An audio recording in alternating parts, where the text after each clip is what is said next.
The Open was first played in 1860, 160 years ago. An entertaining event with the best players in the land, playing for a small group's enjoyment.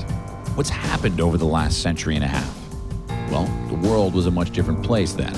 Life expectancy was less than half of what it is now. There was no such thing as a car, and people traveled by train or horse to the golf course.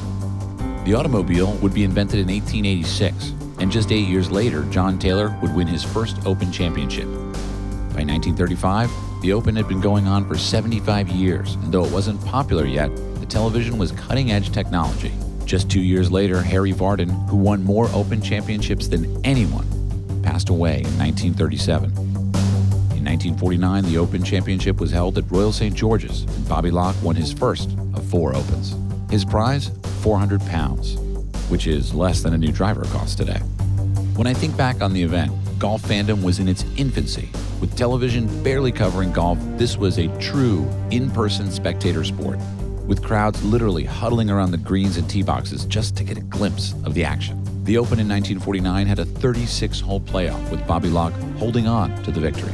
Most people had to wait for newspaper articles to come out the next day to relive the moment. What wasn't written about that year was just 3 months later, a young man was born in Kansas City who would go on to become synonymous with the world's oldest golf championship, Tom Watson.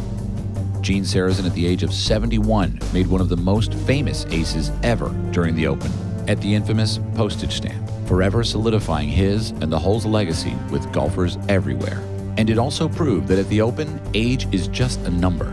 More than 40 years after lifting the claret jug, Gene Sarazen was still delighting the crowds. And what do you think about that? And then, in 1975, a legend was born, who would go on to join the ranks of Arnold Palmer and Jack Nicklaus as men who changed the sport and brought it to the masses. So here's where things start moving quickly. Golf balls and clubs begin to rapidly advance, and the game gets bigger in every way. The Tiger era was upon us. Cell phones, email, social media, streaming live broadcasts. The golf world looks nothing like it did back when the red belt was being handed off at Prestwick.